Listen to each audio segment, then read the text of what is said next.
Hi guys, I'm sure that many of you have been to a fortune teller once in life. Everybody is curious about what will be the future and if you believe it or not. I'm sure that most of you have tried once a fortune teller or a tarot reader, and I'm sure that many of you came out with interesting stories. Um, I'm sure many uh, believing being to a charlatan, many believing to be to someone interesting, and someone coming out believing that they met someone special, someone amazing.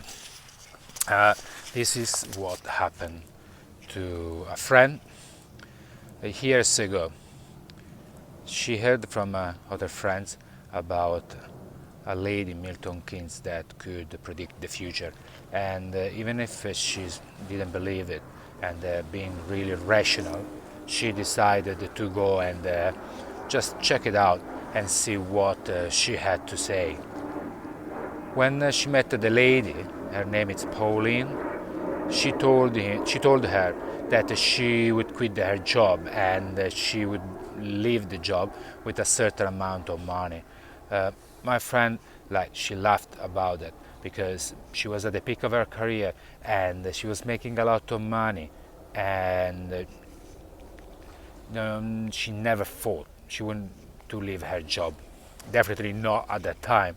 So she told her other things, and she left. She paid, and she didn't really like give much thoughts about Pauline until a few months later when the hair company hired a new CEO, and the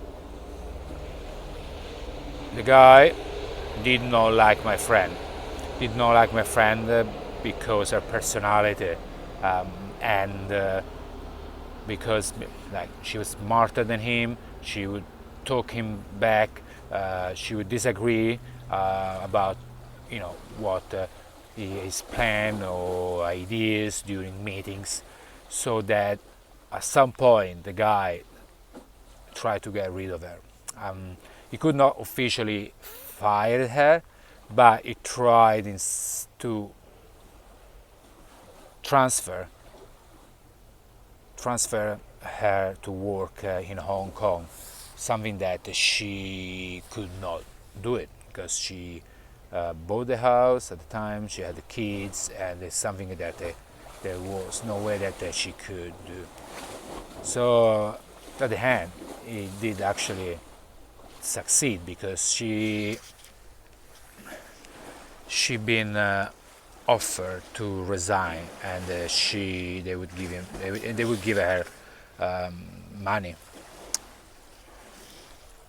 So she quit the job, and she got the money. I think it's called liquidation. And when she got the money, she realized that they were exactly the right amount of money, the same amount of money that Pauline told her that she would get after leaving the job. So when she told this story to some friends, to her house party years later, I was there, I heard it, and I got really curious because I was already into spirituality, but I'd never been to a fortune teller or a tarot reader, even if my grandmother was a psychic and healer. So I asked for her number. I called Pauline, and 1 month later, I got to see her.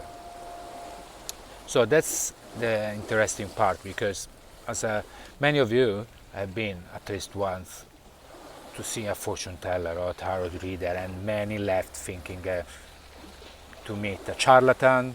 I'm sure many left with interesting story, and many left believing to actually met someone with unique gifts. And this is my case with Pauline. I left with knowing that I met someone that does have a unique gift.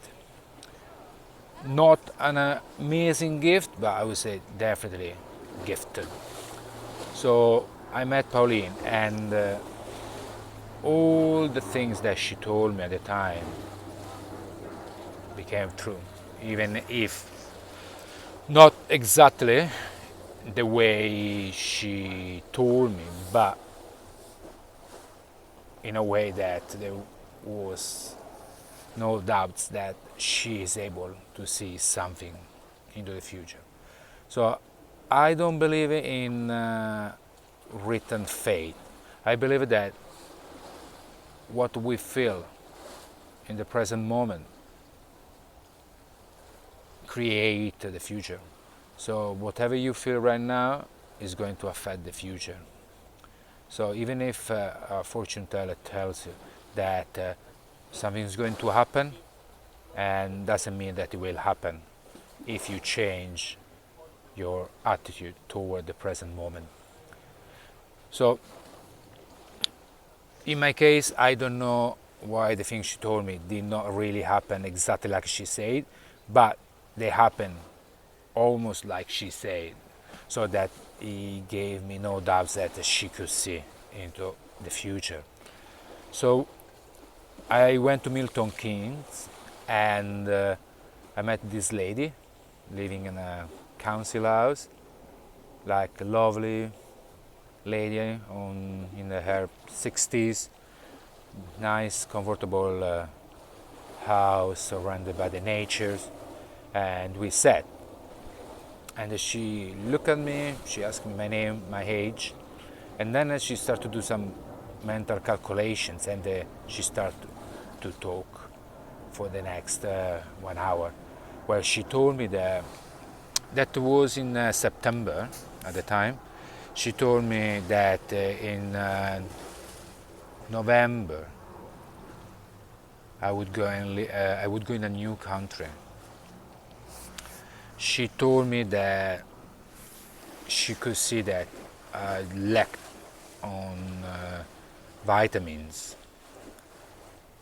My body was lacking of vitamins. She told me that I would have a problem with my teeth, that someone called Gordon would have come and looking for me, someone that always looking for me, named Gordon. She told me that I would meet the woman of my life, a blonde, blue eyes, a graphic designer, and she would come in my shop one day with a portfolio. She told me that I would win lotto, and that my future would have been bright and wonderful. So, as I said, I didn't go to see her because I believe in a written fate, and but I was curious. I wanted to see for the first time a fortune teller, and yeah, the things. A week later, I did win lotto. Well, not a lot of money, maybe £5, but it was the first time I won lotto, so not bad. At least I got a beer for free. Few weeks later, a blonde girl with blue eyes came in my shop with a portfolio under her arm, and she's blonde and blue eyes, and it turns out that she actually used to work for me at the time. Well, she was not the woman of my life, but it turns out, because I didn't know, I knew that she studied at the university, but I didn't know that she was actually a graphic designer. So far, she did get everything except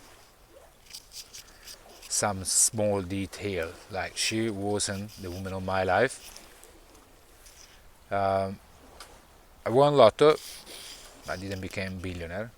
I don't think she ever said that I would become billionaire. I think she just said I would win lotto. Then in November, I matched with a girl on Tinder. All of you knows what Tinder is. She was a girl from Thailand.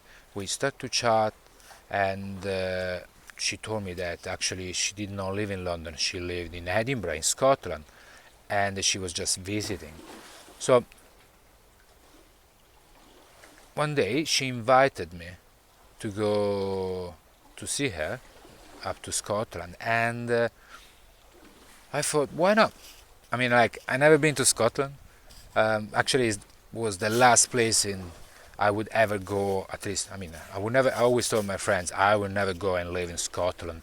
It's too cold, grey. But you know, that was a good excuse anyway to go and visit a country and a city that I never been before. So I was really curious. So I booked my bus. So I left on a Friday night to get in Edinburgh in Saturday morning, and then leave on Sunday night to come back to work on Monday morning. So I met the girl. She was nothing special, and anyway, she didn't. After we met, she kind of realized that probably we were not a fit. We didn't fit. We were not a real match. But something happened. I fell in love with Edinburgh.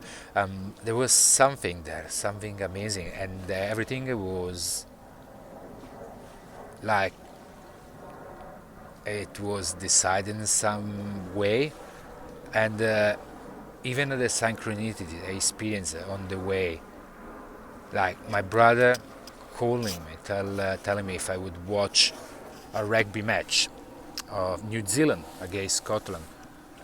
Something I had no idea they were playing that day, and they were actually playing in Edinburgh. Actually, they were playing Scotland that day on Saturday. Our old friend that I haven't heard for ages from Auckland, when my brother lived at the time, called me after a long time, and when I arrived, find out that my hostel was just next to the shop where this girl owned a Thai massage shop.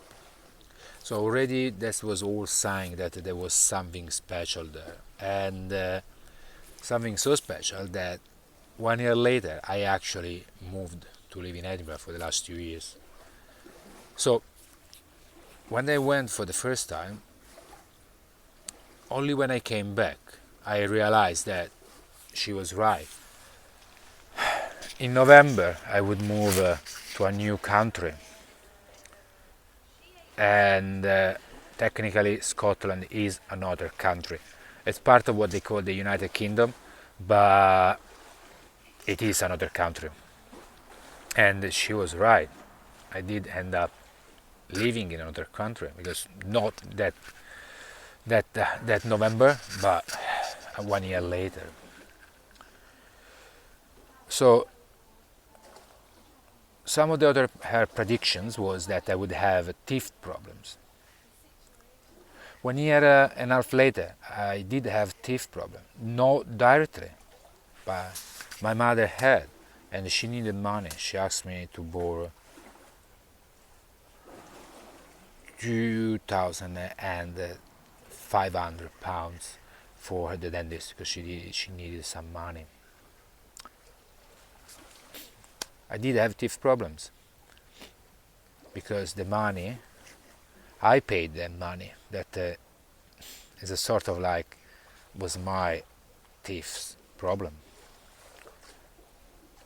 A few years later, it was a couple of years that my health wasn't the same as used to be.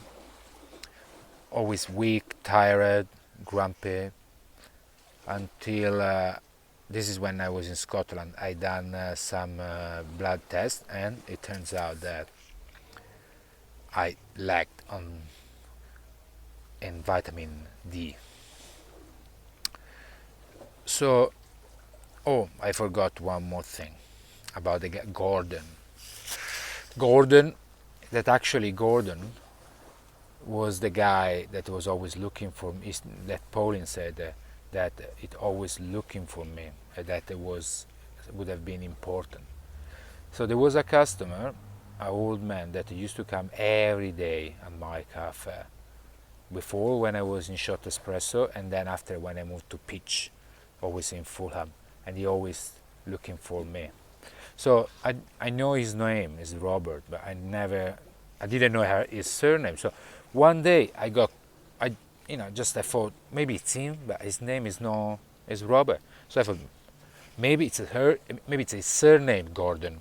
So I say, Robert, that's your surname, it's Gordon. And he looked at me staring. He's like, no, but that's a funny coincidence because my grandmother is a Gordon and she's Scottish. So Pauline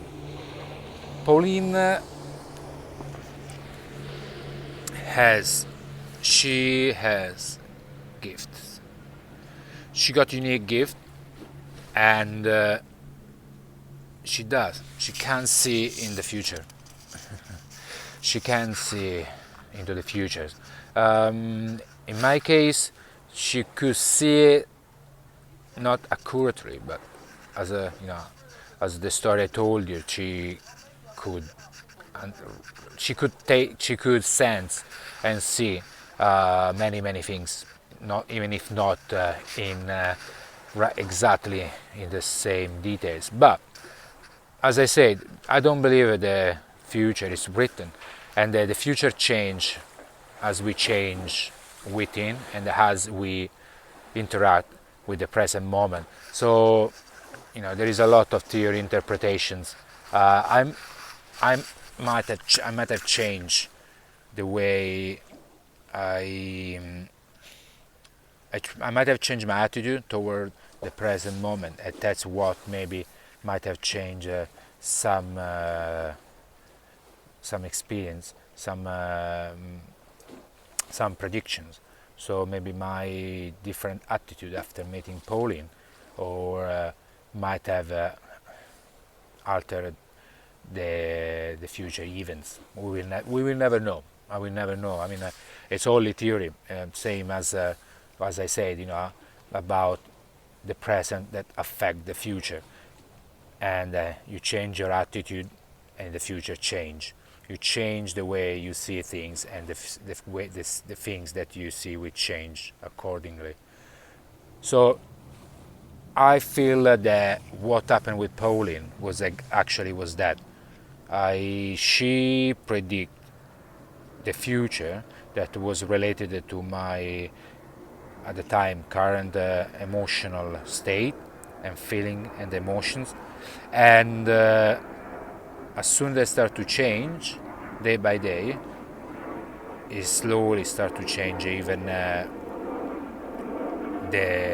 my future, like if I swapped timeline. We might not know in this lifetime. We might maybe know. We don't know. What do we know? It's only what it's happening right now. That's it. So make the best of it. All right. I will see you later. Bye, guys.